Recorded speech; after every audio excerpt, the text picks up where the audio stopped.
Si vienes a la Costa del Sol buscando chiringuitos y playa, créeme que vas por muy buen camino. Sin embargo, te estarías perdiendo el mayor delirio arquitectónico de toda Andalucía. Frente a mí tengo un castillo y sí, ya sé, cada vez que pensamos en un castillo, lo primero que se nos viene a la mente es o Drácula o el típico estereotipo de castillo. Sin embargo, lo que hay detrás mía no es ni un set de rodaje de película, ni mucho menos una atracción de Disney. Esto que está aquí detrás es el homenaje más grande, más extraño y más personal que se ha hecho nunca a Cristóbal Colón. Imaginaos gastar 7 años de vuestra vida, todos vuestros ahorros, cada ápice de energía que os queda en el cuerpo solamente para construir algo que todo el mundo pensaba que era imposible. Bienvenidos al Castillo de Colomares.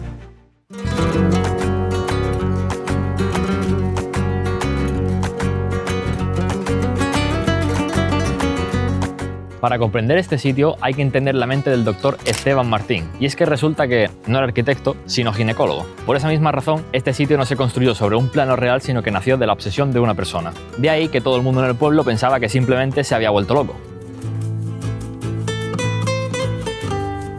Todos los detalles que veis aquí no están tallados, sino que realmente fue el propio doctor quien moldeó cada cosa sobre el cemento fresco a mano. Gastó cada céntimo que tenía, pidió préstamos, pidió ayuda al rey incluso escribiéndole cartas a muchas instituciones, ¿y sabéis qué es lo que recibió? Nada, silencio, porque nadie creía en él. Lo que vemos en este lugar podríamos denominarlo como estilo total. Esteban decía que España era una mezcla de culturas y sangres, y es por eso mismo que mezcló el gótico con el arte mudéjar y romántico. No buscaba la perfección técnica, sino que buscaba el impacto emocional de la historia. Y sí, lo llamaron locos muchas veces, pero al final todas las locuras cuando se terminan pueden llegar a convertirse en arte.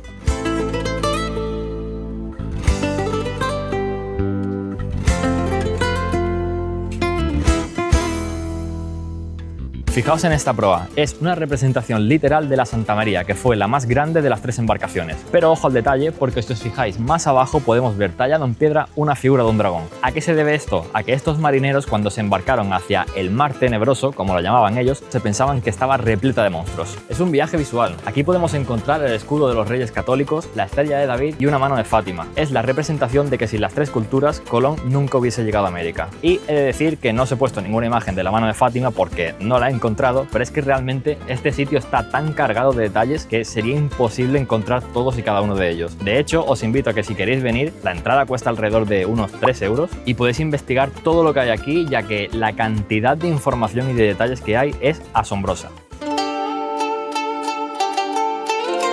Mucha gente se queda loca al ver esta torre oriental, y es que ¿por qué habría un templo chino en un castillo español? Y si lo pensáis, tiene todo el sentido del mundo. Colón murió pensando que había llegado a las costas de Asia, así que Esteban quiso representar ese error histórico, ese sueño de llegar hasta Cathay y Zipango en Japón. Por este otro lado podemos ver la Fuente de la Esperanza, y es un símbolo a cuando la tripulación ya no podía aguantar más. Y es que si os ponéis a pensar, Cristóbal Colón con su tripulación estuvo 33 días, que eso significa que es más de un mes, navegando a la deriva sin ni siquiera saber si iban a llegar a un punto exacto o no, así que esto representa esa esperanza que tenían esa tripulación de poder llegar a Japón. Hacer este tipo de vídeos lleva mucho tiempo de investigación y sobre todo hay que movilizarse hacia los sitios, así que si te está gustando este vídeo, dale a like y suscríbete al canal y sobre todo dale a la campanita para no perderte cada vez que traiga un vídeo de este estilo. He intentado entrar dentro de este edificio y resulta que no se puede, yo pensaba que sí, pero quería hablaros de él, porque resulta que dentro se encuentra la capilla de Santa Isabel de Hungría. ¿Por qué es tan especial? Porque resulta que según el libro Guinness es la iglesia más pequeña del mundo con tan solo 1,96 metros cuadrados. Y a pesar de su tamaño, aquí dentro se han celebrado bodas, misas,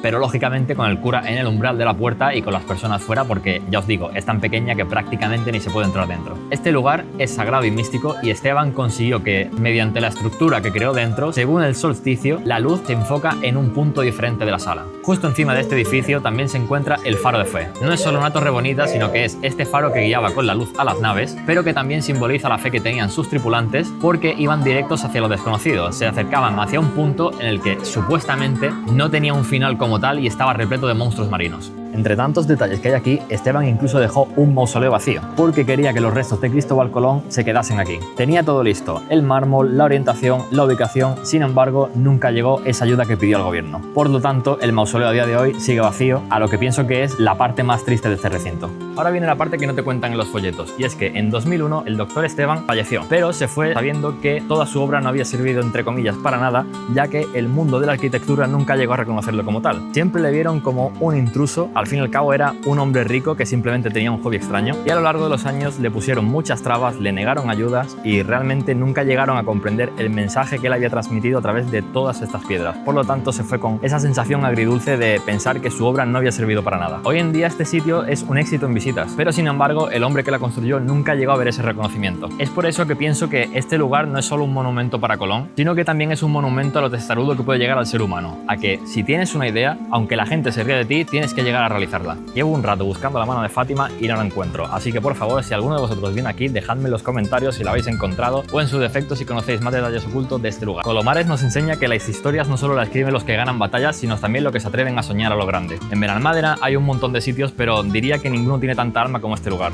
Es por eso que os recomiendo que vengáis, toquéis estas piedras y sobre todo que leáis el mensaje que hay a través de todas estas paredes. Pero más importante, no os olvidéis de que un ginecólogo decidió ser historiador, arquitecto y constructor todo a la vez. Gracias por acompañarme en esta aventura y nos vemos en la próxima. ¡Chao!